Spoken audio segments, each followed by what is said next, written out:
361, etc. Ou plus si votre erreur est plus importante. D'accord? Ceci étant dit, en faisant la construction sur le papier, on n'a pas la certitude que la somme va être égale à 360 à chaque fois. Sur GeoGebra, on n'a pas pu le faire ici, mais comme je dis, je vous mettrai une petite pièce jointe. Sur GeoGebra, vous allez trouver 360 degrés à peu près tout le temps, sauf quand vous arrivez à 15 décimales après la virgule. Là, l'ordinateur GeoGebra commence à faire des erreurs parce qu'il va arrondir. Ok? Bien. Alors, la question 4, du coup. Est-ce que le résultat de la question 3 te surprend? Bon, lui l'a dit tout à l'heure. Quand on fait un quadrilatère, on peut le couper en deux triangles, sachant que la somme des angles d'un triangle est égale à 180 degrés. Il n'est pas très étonnant que la somme des angles d'un quadrilatère fasse 360 degrés. Maintenant, la question, comment on peut en être sûr? Et donc là, on arrive à la question 5. Et est-ce que c'est vrai pour tous les quadrilatères? Quand on fait sur le papier, on a testé avec un quadrilatère. Lorsqu'on le fait sur le papier et puis on pose la question à tous les élèves de la classe, on va avoir quoi? 20, 30. Si on mélange deux classes, on va avoir peut-être 60 quadrilatères. Mais est-ce que ça prouve que ça marche pour tous les quadrilatères? C'est ça la question qui est mathématiquement intéressante. Est-ce que c'est vrai pour tous les quadrilatères? Ça, c'est une question difficile.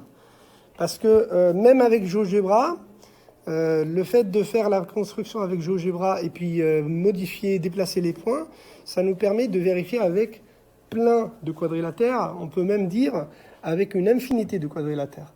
Mais ça ne prouve pas que ça fonctionne pour tous les quadrilatères.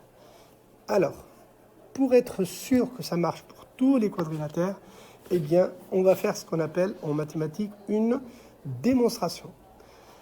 Alors, une démonstration, je vais vous montrer cette démonstration ici.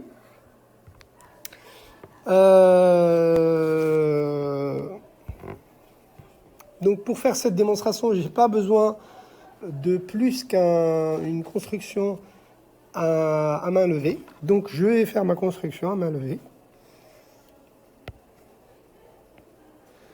Je prends un quadrilatère quelconque.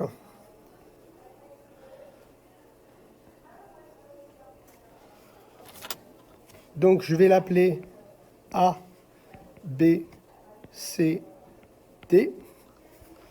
Ce quadrilatère, comme l'a dit votre camarade tout à l'heure, donc ce quadrilatère, je vais le couper en deux triangles. Alors n'importe quel quadrilatère, vous pouvez toujours le couper en deux triangles. Eh bien, on va faire comme ça, par exemple. Et je vais partager... en fait, je sais que la somme des angles d'un quadrilatère est égale à 180 degrés, d'un triangle, pardon, est égale à 180 degrés. Comment je vais écrire que la somme de ces deux triangles, enfin la somme de tous les angles des deux triangles fasse 360 degrés? Eh bien, l'idée est la suivante. Là, je n'ai pas eu le temps de vous laisser réfléchir à la question. Donc, je vais passer directement à la réponse. Je vais prendre